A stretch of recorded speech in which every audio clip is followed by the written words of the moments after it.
Hello, everybody. I'm Victoria Robinson, and I am here today to speak about searching for ancestors in Virginia records. Now, a little bit of background about me. I met Lillian through our mutual friend, Brian. Brian, who comes down here from Virginia area, Northern Virginia, to do research, and that's how he knows Lillian. And I've known Brian for I don't know how many years as a fellow genealogist, and I also live in Northern Virginia. And so Lillian asked me to give a little presentation, talk about how do you go about, once you've found your record, your ancestors here in Georgia, what do you do? Going back to North Carolina, South Carolina. Well, what if they're in Virginia? Getting to know a little bit more about Virginia and its record things is really key to learning more about your family. And Brian has been a perfect example of the stuff he's learned, accidentally finding something else, and then going through and finding the person he's actually looking for, or some of that stuff. So I'm a genealogist. I've been doing it for 40 plus years. I'm not officially a professional genealogist, but I have been teaching people how to do genealogy for 32 years at the Annandale, Virginia Family History Center. Almost every Saturday for 32 years. I cannot believe it's been that long. But it's been a pleasant journey the whole time. And I'm the family historian for both sides of my family. And that's how I've met so many cousins, third, fourth, fifth cousins who I had never met and who are still connected to my other cousins that my father grew up with. So let me go hit enter. Excuse me.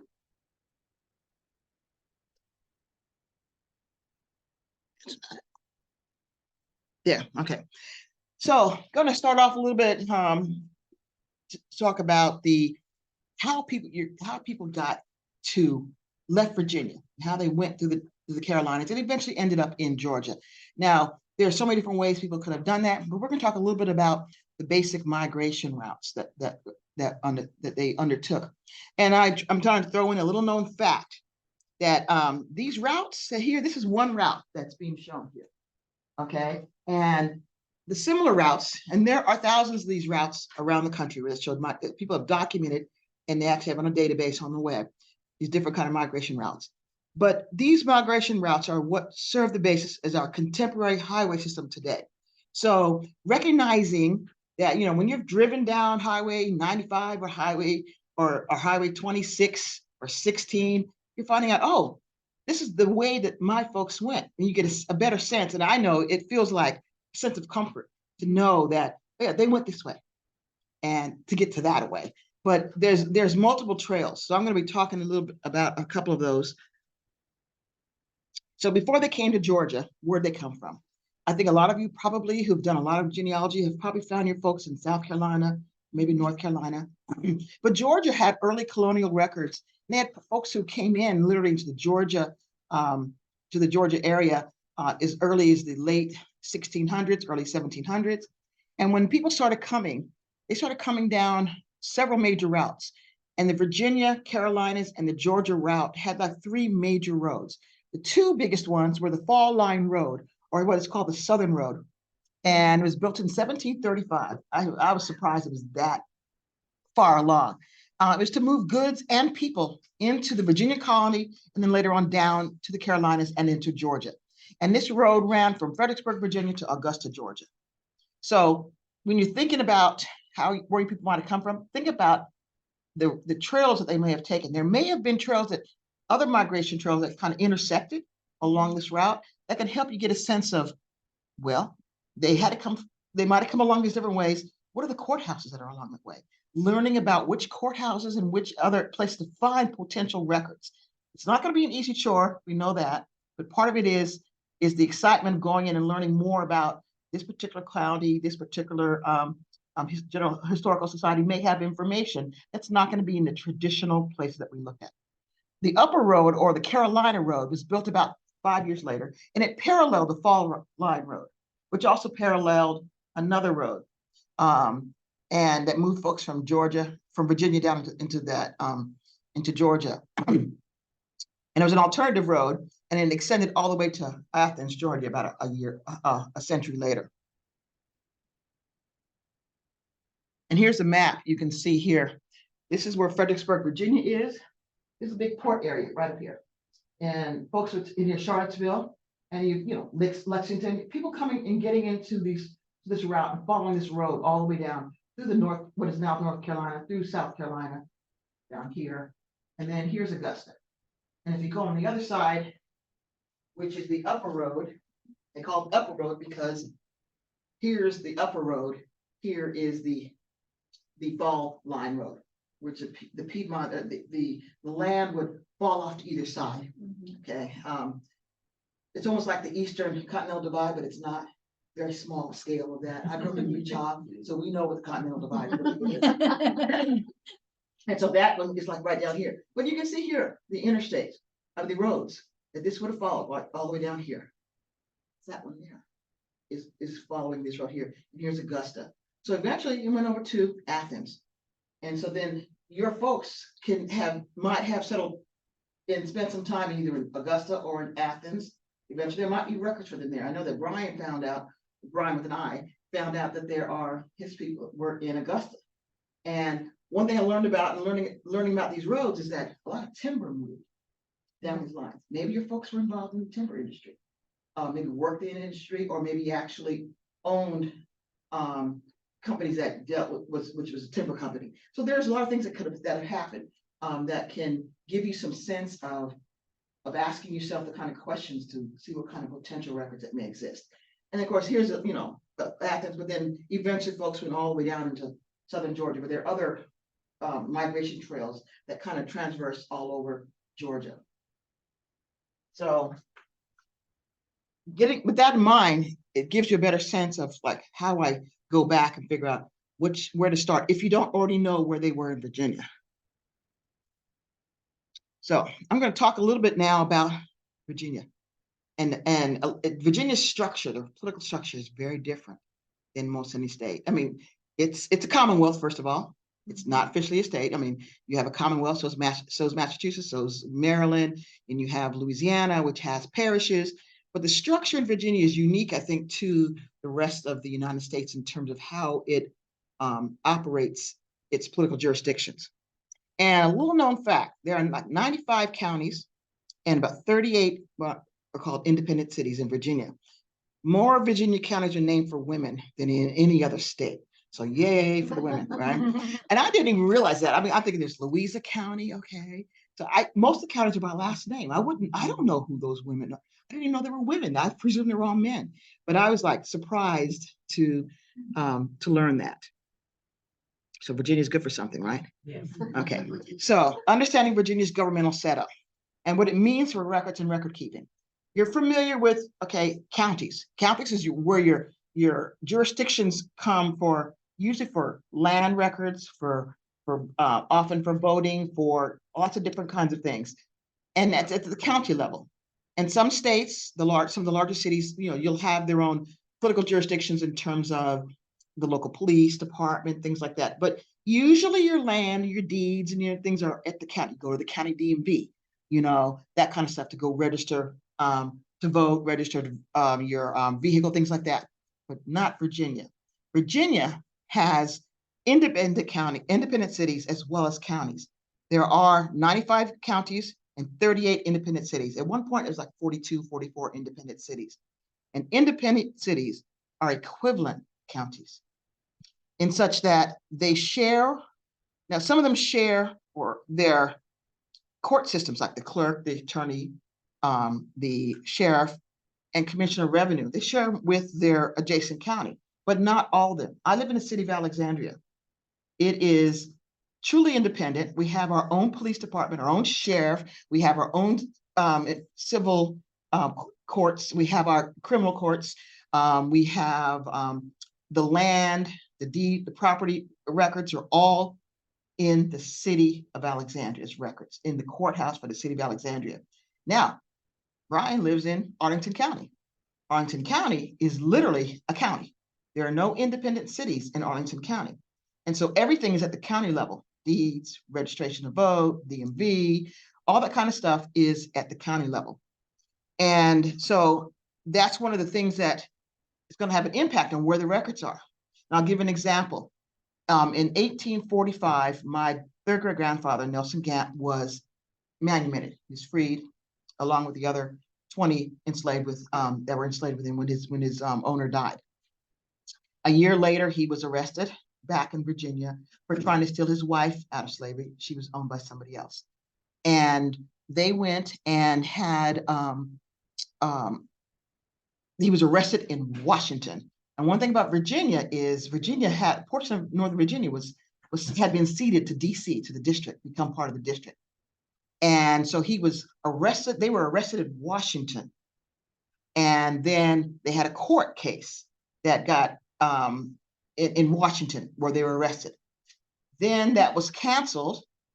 And then he was eventually extradited by the Virginia governor into Loudoun County, Virginia, to be held accountable and have a court there, the case there, because he stole her out of Loudoun County. So I'm stuck with trying to figure out where are the court records. Thankfully got the good ones that are in Loudoun County. They're there. But I don't know where in Washington the court records are. They could be housed in what is now Arlington County. They could be housed in what is City of Alexandria, because both of those were part of the District of Washington. They could be housed in one of the many court systems that are in the city, Washington, D.C., or they could be partly in Fairfax County, the portion that might have been seceded from the thing. So it's like, where do I start? So having an understanding about the structure and the history of the area you're looking for, and it's not only of your the county, but thinking, are there any independent cities where people might have been involved with? Then there's the other issue, what I call the separation and reunification of the various counties in Virginia, leaving and coming back to Virginia. For example, there are former Virginia counties that are, I just jokingly call it the Virginia Civil War divorce. And there were what is now West Virginia. They eventually, between 1861 and 1863, it took a little while for them to finally be separated from Virginia, because they refused to secede from the Union. Okay, they didn't agree with it. So it took until 1863 that it became official. And there are a couple of counties that continued to dispute where they were. They wanted to stay with the South, stay with Virginia, and not go with West Virginia. So there was a dispute. Eventually, Berkeley and Jefferson counties stayed with West Virginia. Then there's Northern Virginia's dance with the district. In July of 1790s, when the District of Columbia was formed. But they retroceded the land which is south of the Potomac River, which was Virginia. They retroceded it back to Virginia in March of 1847, but the process began as early as the middle of 1846. My ancestors' trial date was in October, November, and December of 1846. So that's why I'm like, where are the records, kind of thing. And then, but what I also found out is that, okay, this is the District of Columbia. Whose laws applied to what had been previously Maryland and what had been previously Virginia? And so they passed a law in 1801 that Virginia laws applied to Virginia side of DC, what had been the former Virginia side, and then the Maryland laws applied to what was previously Maryland. And that's important because you have to understand the laws when it comes to the records. What laws required? You know, when laws required, okay, posting on the, nailing to the courthouse door a list of all the taxpayers, okay, and all those who go, and you post on the courthouse door. Virginia required that. I don't know if Maryland did. So that was a paper record that was created. So understanding those laws that applied to the area that you're looking at goes a long way toward helping you figure out what kind of records it may or may not be there. And if I'm talking too fast, please let me know. I do have a tendency. I'm sorry. Okay. So here's a case study about that. Here's what is now Arlington County, Virginia. In 1801, it was formed from the Fairfax County to become part of DC. But that was not called, it was not called Fairfax County or Arlington County. When in 1801, when they put it part of DC, it eventually became Alexandria County. So in 1847, when they officially returned it to Virginia, they called it Alexandria County in Virginia. But they also had a city of Alexandria, and they're not the same place. They're next door to each other, but they're not the same place. And in 1920, after 70 plus years of confusion, they decided to rename the county as Arlington County. So its contemporary name was 1920, basically 103 years ago. It became known as Arlington County, but it had been very active in a lot of different things for a good 1 or 2 centuries prior to that. But here's the impact on the records. Some things are in the Fairfax County Courthouse. Some of the records, depending on the timing, may be in the Alexandria County, DC Courthouse. And then some of them might be in the Alexandria County, Virginia Courthouse, which is Arlington County's courthouse. But some of them may be in the City of Alexandria's courthouse. So that's an example of, trying to figure out the records. Where do we go? And it can be confusing. Most of the counties in Virginia are not as bad as this. This is just, I wanted to show you how bad it could be to let you know that it's not that bad for a lot of the other counties, okay? A lot of them are literally, they're independent. If they were very small, they purchase services from the county that surrounded them, okay? So that helps make it easier to find some of the, where was the court held? And that usually would be all in one spot. So it's much easier to find those things. Maybe 1 or 2 places at the most, but not potentially 4. Okay. So, burned counties. A little known fact, the term burned counties was first used in Virginia when many county records were destroyed in courthouse fires or during the Civil War. And there are, as I said, 95 counties in Virginia and 38 independent cities. Of that, about 38 of those counties / independent cities are listed as burned counties. Virginia calls them the lost records localities. And I handed out to you guys, the Library of Virginia has a research notes about those counties. They call them the lost records localities.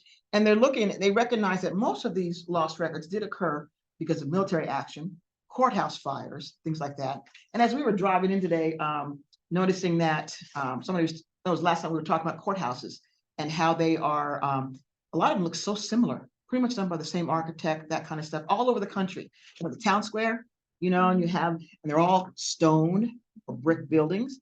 But before that, they weren't stone or brick. They were all framed. And so it was easier when to set them on fire and they were destroyed. So around the late 1800s, late like 1880s, 1890s, 1900s, they started making them very similar, stone and brick. So you have less of a chance of burned records, okay? The lost records. They fix it so there's not as many issues with flooding. So there's a lot of that kind of stuff. And so this thing here goes through this particular handout, which I love, kind of explains a little bit, gives an overview of it, but really then goes and talks about the different counties, the 38 counties that have lost records. And then they also talk about how not all the records were lost due to fire or to a flood or whatever. Some of those bits may remain. And this kind of gives an overview of what some of those are for the individual counties. So the loss could be due to courthouse fires, a simple little cigar pipe, simple like that, candle left burning, intense military action. I think Civil War kind of sits you right there, intense military action.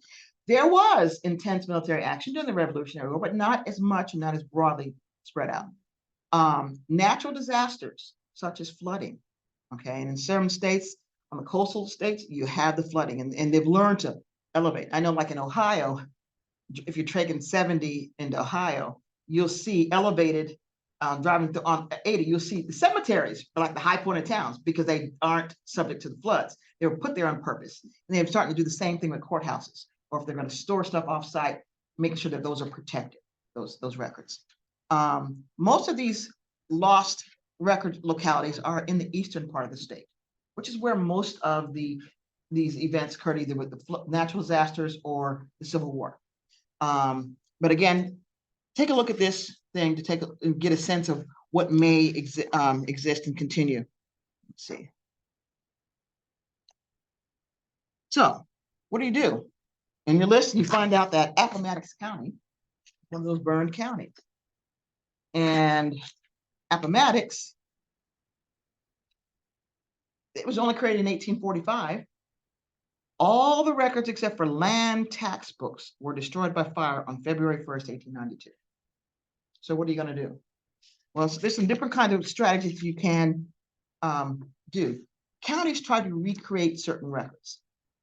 The most important records dealt with the law, and it showed that was a basis for their revenue, the land. So when they when these records were destroyed, they often asked the people, the landowners, to come in and they can re-record. Bring your paperwork and we'll re-add it. We'll restart and add these things in there. So sometimes they've recreated second or third time property. You're not going to show the transactions over time. They'll say, hey, I bought this in the X year, so it might be recorded in there. So look to see if there's any kind of records that still exist. And one of the best ways to do that is one of my favorite books. George Schweitzer, I found out the other day, he was like an engineer and in his daytime job, but he loved genealogy. And he wrote a series of books for almost every state east of the Mississippi. This is Virginia Genealogical Research. This is in the 80s, so it's typewritten, okay? And now you can buy it and it's computer, it's, word processed now. But he typed this and he goes through and gives an overview of the state. And he breaks it down in terms of how the state dealt with and the dates of what kind of laws impacted different kinds of record keeping, births, marriages, deaths, things like that. Then he goes to each county and identifies for each county, they list then the what kind of records are in the county and where they might be. Appomattox, talks about the county seat being Appomattox. And it's formed in 1845 from Buckingham and Campbell and Charlotte and Prince Edward counties. So it's like, okay, before 1845, they didn't move, but they might have been, where were they prior to that? Which county were they in? This is formed from 4 different counties. And most records were destroyed. But then here's some courthouse records. After 1892, you have court orders, you have divorce records, land tax records from 1845, various suits and wills, and baptisms and a landowner map from 1863. So this little book does a great job of going to the county and tell you what's out there. So this is a really good resource. Most genealogical, this is the one that belongs to this library. I didn't bring mine. You can buy it yourself, or you can go to the library here and you can take a look and see and find information about the county you're looking for, counties that you're looking for. And it's a great resource. Oh, yes, it's actually gonna be on a later slide. So, okay. And then she'll get the slides and she'll be able to also print out the slide or have it, however she does it with the slides. But it's gonna be, it'll be on the slide. So you see what kind of records that are out there. The Library of Virginia has a Lost Records Localities digital collection, kind of a long way of saying it. It actually, and it's on their Virginia Memory website. And then there's also some existing indexes that the Library of Virginia actually maintains, where they've gone through and done some research. Part of that's through going back, dating to the WPA that went in and they hired all these professors and teachers and folks who couldn't get a job, college graduates, during the Depression. And so they hired them to do this kind of work and to index in the counties and things like that. So you also need to consult the records of the neighboring localities. For example, where the county came from, when it was formed, or it could be like the neighboring county, because sometimes it was quicker to go to the neighboring county courthouse than it was to go to the one that you were actually in, because of the nature of the travel of getting to it. You might have had to cross 2 major rivers to get to the county seat versus you just cross over this little wooded area and you're in the next county. So that is one thing, to take a look at those neighboring localities to see what kind of records that may be there. Looking for surnames that you're familiar with to see if they could be showing up. Look for other records such as churches, business records, private records, and other government sources that may help fill the gaps. Because if you're looking at, okay, did they live here? Well, living is more than just owning property. A lot of people didn't own property. So how is their life demonstrated? By living there. Church records, if they're extant. Going and figure out which churches are there, looking at cemeteries, all that kind of stuff can help give you some clues that can then tell you, well, let me look here a little further. Those are the gaps that you can use. And read those records thoroughly. Go beyond the index. If you see people that they may have known or the surname sounds familiar, look at the document, because they may index it with one name, the primary, grantor, grantee, that kind of stuff. But they may list a whole bunch of other people. And not all states, not all counties listed everybody's name that was in those documents. Very often, just one or two or three people, but there may be 50 others. Sometimes I've seen some of those that are that large. Of course, there's probate wills, things like that. Probate that occurred after the fire that might lead a point to they had this property over here is named X. Then you can start doing some research about that property. So looking at those things that go either before or after the time frame you're looking for in that county. If they left before and they still had some property there, or had to pay some taxes, sometimes they can show up in the tax as being delinquent in the tax records, but they've already left them, gone down to Georgia. But they may show up in the tax records anyway, because the tax commissioner may have been a little bit delinquent themselves in updating the records. So reading them as much as possible, as thoroughly as possible. Okay, little known fact, the WPA, Works Progress Administration, typed indexes of deeds to reflect real property transactions. How many people have seen when you go into the deed books and you see, typewritten thing is great. It's typewritten, I can read it. It's not cursive. I can read the index. Then you're like going, okay, but this stuff seems to be missing. And then so it happened to me in Loudoun County. I was like looking in the deed books and I was like, okay, I know they captured personal property. It's a deed because there's deed of sale, deed of gift, and a deed of, there's one other last one, sale, gift, there's a third one. And I was like, I don't see anything in the index. And I'm looking and looking and looking. So I went to the book and for a time frame that I knew I was going to be looking for. And I noticed there was an index in the back of that, handwritten index. That handwritten index was created when the record was originated. And in it, I found personal property and real property. So I compared the two indexes and I found a quick reference, a quick way for me to figure out which ones were real property. And I could then go through and look for the names I was looking for. And I found the 1826 deed of gift for my third great grandmother as a young child, and potential, along with several others who were deeded to the enslavers' daughters. But they also listed, and she was listed as being owned outright. All the other ones were property of her deceased husband. And there was two other people listed as owned outright, who I believe are my third great grandmother's sister and her mother. So looking at those kind of records, looking at those kind of different things and recognizing that indexing often you got to figure out what they were indexing, what was their point of that indexing that was done in the 1930s. They had a purpose for it. The county does not need to have deeds of gift from 150 years previously, okay? But they do need to have the record for real property.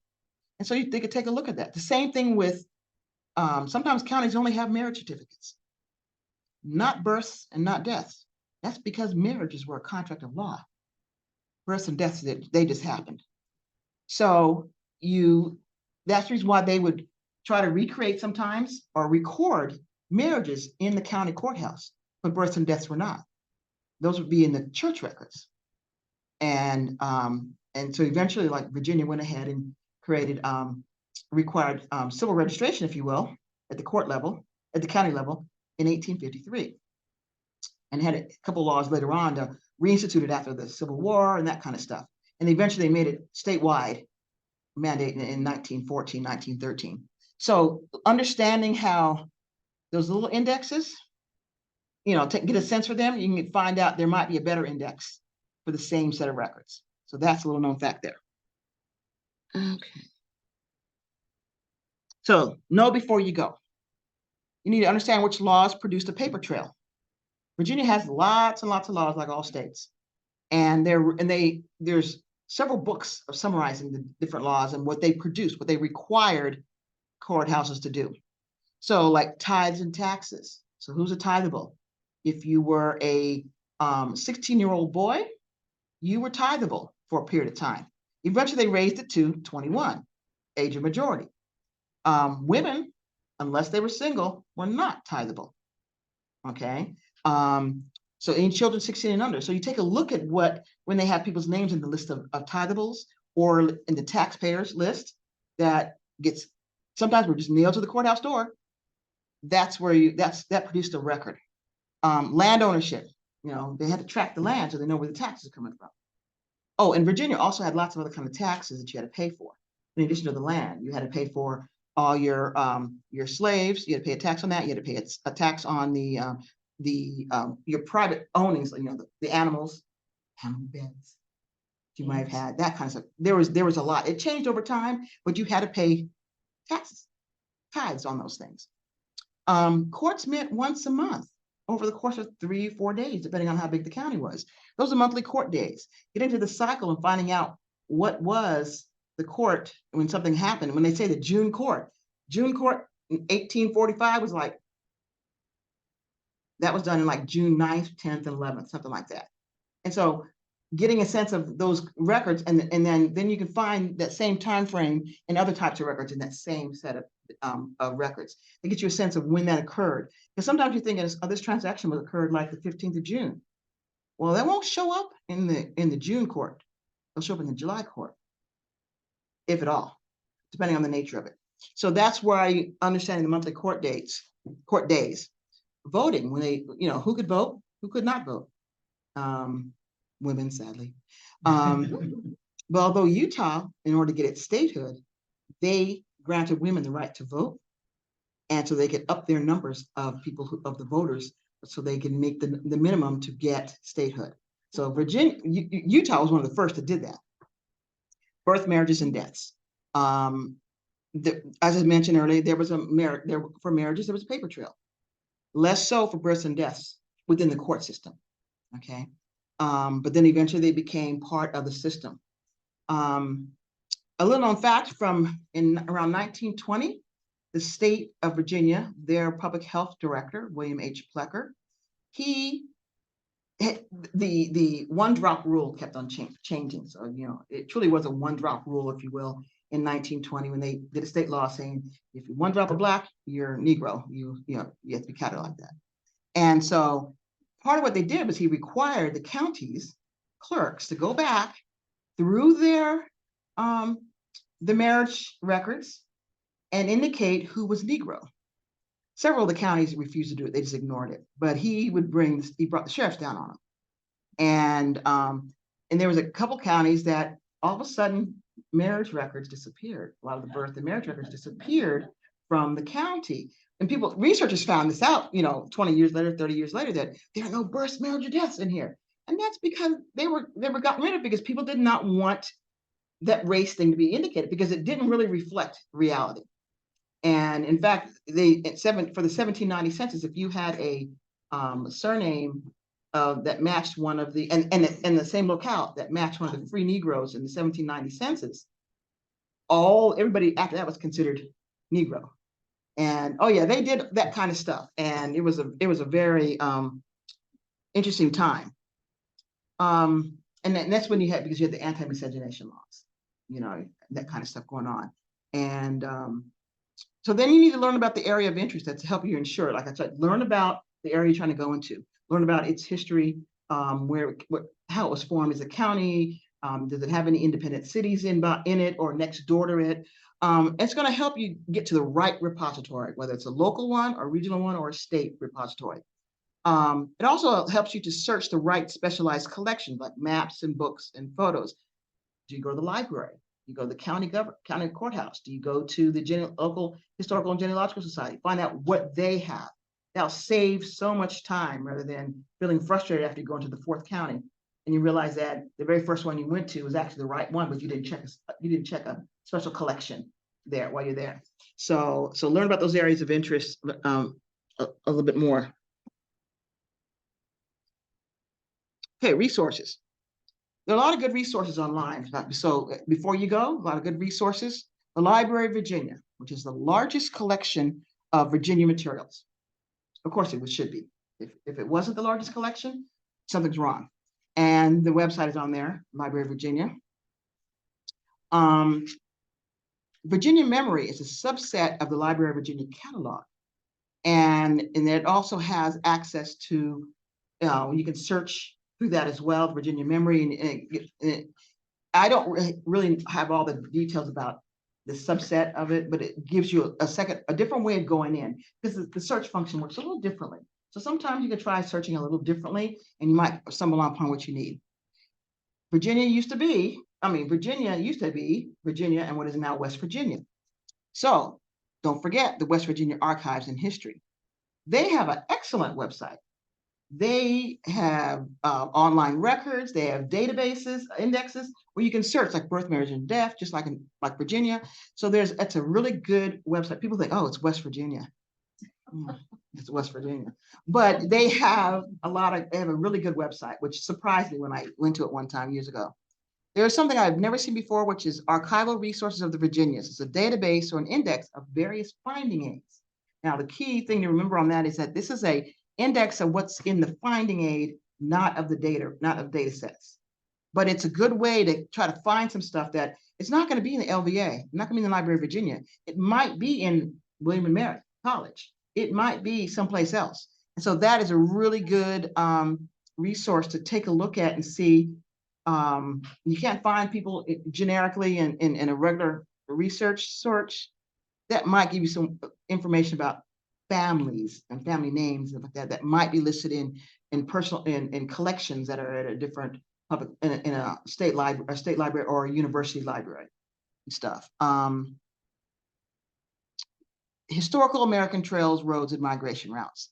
This is on the Roots web, but it used to be the Roots web. It still is Roots web. They call it free pages. And they have thousands and thousands of migration routes through the United States that the Americans had taken over time. And that's where I found the photographs, the images of the different trails of the Upper and the Fall River trails. And they have so many more. And they break it down by region in terms of, there's like 4 routes that go through from the Virginias to the Carolinas to Georgia. But you also have just the Carolinas to, Georgia, kind of out west in terms of migration routes that way. So that's a really good website as well to check out. It's old-fashioned web, means lots of color, lots of like bold black font, and you're like, oh, okay, this is so different from what I'm so used to seeing now, but that's the way things used to look like. So it's free pages, so they're not updating it, but it has a lot of good, solid links on there. Checking out local libraries. In Loudoun County, Virginia, there's the Thomas Balch Library. It used to be in its own small little building, a old little house. And then they went to another house that was bigger. It was actually a government building, but it was just for itself. So it's like a house, and it's across the street from the courthouse. And it focuses on genealogy. Of course, they do the state, but they focus primarily on Loudoun County. The city of Alexandria had a little house right in Old Town called the Lloyd House. It was very small, and you had to go up 2 flights, first floor, second floor, and the third floor. One room over here was like a sitting room. That was all the military records and all the books. And another one was over here was dealing with taxes, whatever. And eventually they closed that house down because I guess there's too much money. And they built a new library across the street, and they reserved about 1/4 of that library for Virginia genealogy for Alexandria. And so there are a lot of good local libraries that are regional, like this one here, that has information that you can't necessarily find online. But don't give up. Don't not go to that because it's not online. There's a lot of resources that are in hand that you can get in hand. The Library of Virginia, a state library, has so much stuff. But they've also been digitizing heck out of that, but not online. But you can at least be prepared when you get there to know what kind of records you're looking for. Historical and genealogical societies. Most counties have a historical society or a genealogical society. Sometimes it's often the same. And some of the smaller counties, they kind of have them, but some of the other mid-sized ones, some of them don't have them at all. So you have to check to see what kind of, what might be available. It may be a regional one, or it could be literally just for that county, or it could be for that. I doubt it's for the independent city. Very few independent cities will have their own historical society because they recognize the need to look at and the location, how close in proximity the independent city is to the adjoining counties. And then city and county courthouses, which I've talked about. So those are, a lot of them have some online stuff. You can take a look and see. They have a catalog. what's out there, but often it's not digitized, but you can at least know this is the record I need to go to. This covers the time frame I want. So doing your research online can help prepare you for when you do make that road trip. What is it about? 10-hour drive? or by train. I took a train down here. Love the train. 11 hours. So, and that's from the top of Virginia. Okay. There's also a variety of printed research guides and finding aids. As I said, my favorite, so much so that I bought my own. Okay. And this is by George Schweitzer and Virginia Genealogical Research. And she has, I think you have 4 copies throughout at least it's in the catalog in the region. It's 4 of these books here. And getting to know and understand Virginia is really good. Family Search has a good finding aid on Virginia and a lot of different things. FamilySearch.org. That's a free website. It's connected to Family Search, where you can put your tree if you want. I don't do that, but you can do that. But this is a really good one. To me, this is one of the most concise because it focuses like a genealogist would think. Some of the stuff, you look at things, they don't really think like a genealogist. And you're laughing because I think you know what I'm talking about. I know exactly what you're talking about. And as I said, he gives a good overview, and not only about the state, but also about the different kinds of records of the state that were created in the state. Then you get to the counties or independent cities, and you learn about that. So you at least get a sense of, okay, there were birth records, and these are the years it was required. Let me see what the county or independent city has for that particular thing. And is it there? He even indicates, oh, it's not there, but it's in the Library of Virginia. So he does go and indicate where some of those things can be found. This at a glance is a really good one by Carol McGinnis. This gives a good overview of the different types of records. And it's very similar to a finding aid that you find on Family Search. But this one here, you spill your coffee on it, no problem. But she does a really good job of, going through and explaining, giving a good brief overview of different areas, different types of records. And this is a good way to get started. And she also has some quick facts. Always has some good quick facts. And now it's not 39 independent cities. I'm sorry. I saw 38. It also talks about the major repositories and other kind of online resources that are available that I'm not necessarily mentioning here. And there's a new book that's coming out, and I don't think it's out yet, by Barbara Vines Little. She is a prominent member of the Virginia Genealogical Society and of the National Genealogical Society. She's been around for decades. And so she's got a new book that's coming out, Exploring Virginia's Historic Records. So that's going to be a good breakdown of that. I think you'll find a lot of continuity between what George Schweitzer wrote, but she'll give a lot of more up-to-date information. This book was written in 1988, 1992. So it's still valid, but she's going to have some new stuff and different approaches, different perspectives. She's also given presentations all around the genealogy conferences. Yeah. And there's all kinds of other kind of resources and finding aids, but looking to find them is it's up to you with what it is that you're looking for your county. Some counties like Loudoun County has a great finding aids they've created for themselves because they had a genealogist running the Thomas Balch Library, and her husband was the county clerk. And so they worked closely together to make sure that the information that was for finding aids reflected what the needs are of a genealogist or a family historian. So some counties don't have that. Some counties will tell you, oh, I'm sorry, we don't have those records here. But you can go in and say, actually, according to this, you have this, this, and this. They may not know it. But if you go in ahead and know what kind of records they have there, then you helping them do their job a little bit better. So that's basically it. So time for questions and answers, and I'll let you do things. And remember, no question is silly. No question is silly, but the answer might be, but no question is silly. Okay. Yes, sir. You was explaining the difference between the